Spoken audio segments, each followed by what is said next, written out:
Anybody can do the they want to do when they feel like doing it. Anybody can go to the gym when they feel like going to the gym.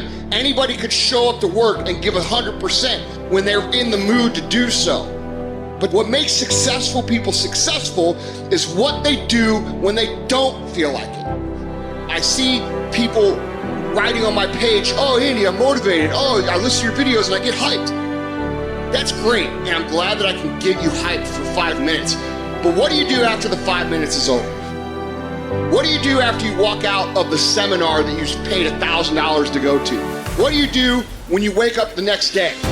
What do you do when you have to either do what it is you know you're supposed to do without somebody there to supervise you, or you get to take the play off because no one's gonna know the difference? Those are the things that make up success. That's discipline. The practicing, the developing the discipline that when applied consistently can get you to the next level. If you look at the true warriors of humanity, you look at the true empire builders, you look at the true titans who are constructing a better world, they're less about pleasure seeking because they understand that if you want to have a great life, a soaring life, look at what most people do and do the opposite. Growth comes through discomfort.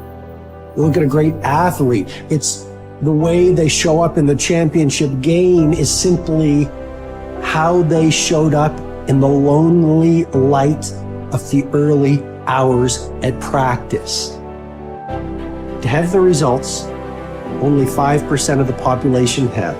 You've got to be willing to do the things that only 5% of the population are willing to do.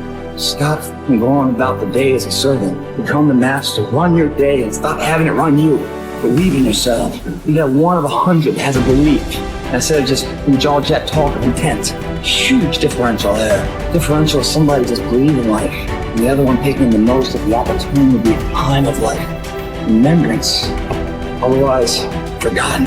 You have no business being average, but now you justify it. You come up with these great reasons why you can't get up at 5. There are these great reasons of why you have to do everything, why you don't execute, why you don't finish, why you don't follow through, why you say you'll exercise and you do it for about 10 days and you quit. You've got an excuse for why you're average. I guarantee you, if you were humble enough, if you were hungry enough, if you really wanted what you said, you'd sit down and you'd study what you do and you'd say, I can do this better.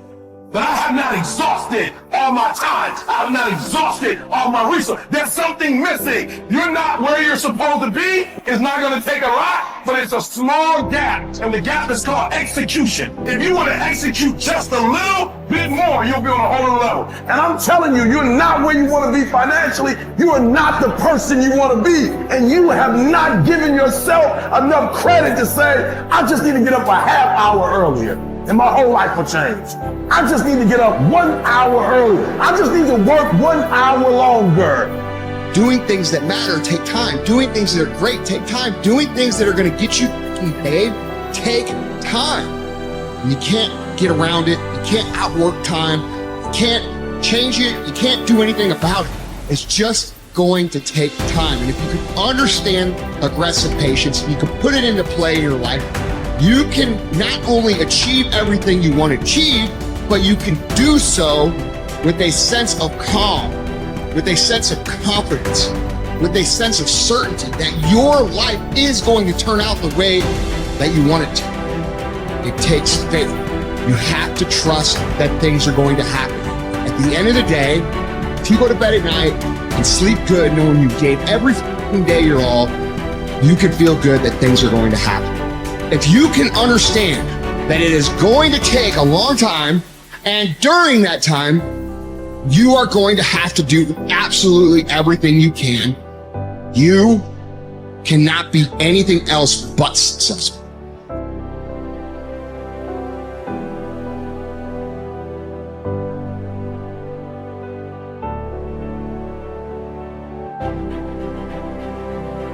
You need structure, you need predictability, and you need more of it than you think, just to keep you sane. Now, if you're lucky, and maybe a bit odd, you can deviate 5% from the norm, or 10% from the norm, or something like that, carefully and cautiously, as long as the rest of you is all well ordered in a normative manner.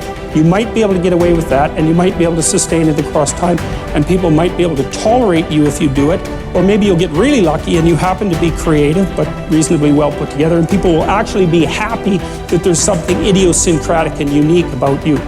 But even under those circumstances, mostly what you want is to have a routine that's disciplined, that's predictable, and bloody well stick to it. You're going to be way healthier and happier and saner if you do that. And then the other thing that you need, because this is one of the things the psychoanalysts got wrong, I think, is that they overestimated the degree to which sanity was a consequence of being properly structured internally, you know?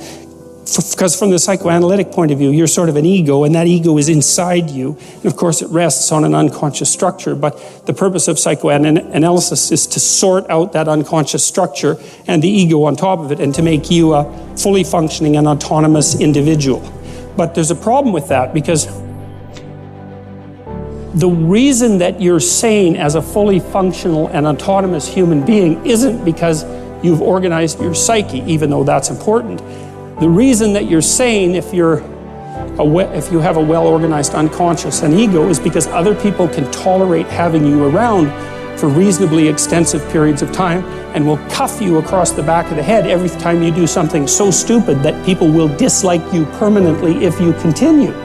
And so what people are doing to each other all the time, just non-stop, is broadcasting sanity signals back and forth, right? It's like you smile at people if they're not only behaving properly, but behaving in a way that you would like to see them continue to behave. You frown at them if they're not, you ignore them if they're not, you shun them, you roll your eyes at them, you manifest a disgust face, you don't listen to them, you interrupt them, you won't cooperate with them, you won't compete with them. It's like you're blasting signals at other people about how to regulate their behavior so frequently, it just makes up all of your social interaction. That's why we face each other, and we have emotional displays on our face, and we're looking at each other's eyes, and we know as much as we can about what's going on with each other, given that we don't have immediate access to the contents of their consciousness. And so partly what you're doing with your routine is establishing yourself as a credible, reliable, trustworthy, potentially interesting human being who isn't going to do anything too erratic at any moment. And everyone else is around there tapping you into shape, making sure that that's exactly what you are. And that's how you stay sane. And so what happens to people too, if they don't have a routine and they get isolated, is they start to drift. And they drift badly because the world is too complicated for you to keep it organized all by yourself. You just cannot do it. So we outsource the problem of sanity. And it's very intelligent that we outsource the problem of sanity, because sanity is an impossibly complex problem. And so the way that we manage the incredibly complex problem is we have a very large number of brains working simultaneously on the problem all the time. It's like a stock market for sanity. And it's partly, and I use that definition with purpose, because the stock market does the same kind of impossible thing, right? Because it tries to price things, which is impossible. How many things are there? Like 1 billion. How in the world do you decide what the price is? You can't decide what the price is. That's why you have a stock market. Well, in a free market, I mean for consumer goods, is everyone's voting on what the price of everything is all the time. And that's the way we figured out, because it's technically impossible. Understand. Your mind is weaker than your emotions, but you become aware of this weakness only in moments of adversity. Precisely the time when you need strength.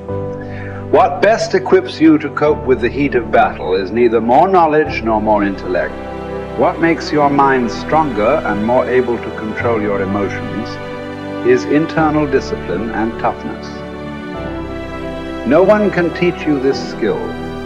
You cannot learn it by reading about it. Like any discipline, it can come only through practice, experience, even a little suffering. An active life serves the purpose of giving man the opportunity to realize values in creative work, while a passive life of enjoyment affords him the opportunity to obtain fulfillment in experiencing beauty, art, or nature. But there is also purpose in that life which is almost barren of both creation and enjoyment, and which admits of but one possibility of high moral behavior, namely in man's attitude to his existence, an existence restricted by external forces. A creative life and a life of enjoyment are banned to him. But not only creativeness and enjoyment are meaningful. If there is a meaning in life at all, then there must be a meaning in suffering. Suffering is an ineradicable part of life, even as fate and death.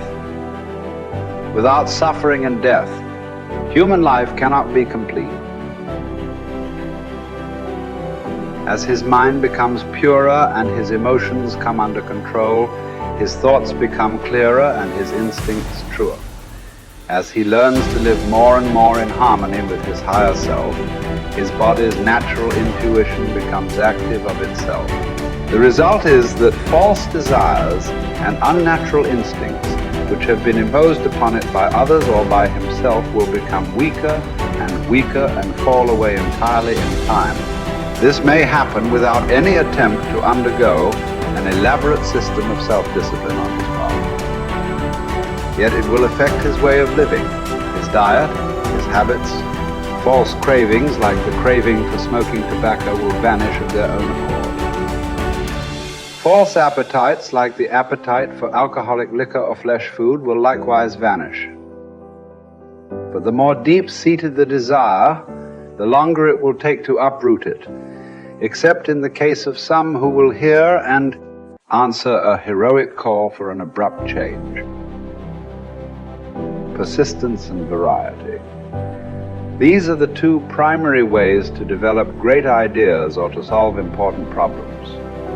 Keep leaning your head against a topic for a long time. Certainly for weeks, possibly for years. And along the way, try many lines of attack. Continue to generate options, explore paths, and propose silly ideas. Copy and paste concepts from widely different disciplines and see if it gets you anywhere. All the while, continue to refine the best solution you've found thus far. What looks like genius may simply be the byproduct of persistence and variety. The tendency to avoid challenges is so omnipresent in human beings that it can properly be considered a characteristic of human nature.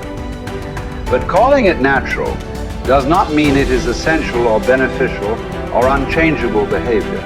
It is also natural to defecate in our pants and never brush our teeth. Yet we teach ourselves to do the unnatural until the unnatural becomes itself second nature.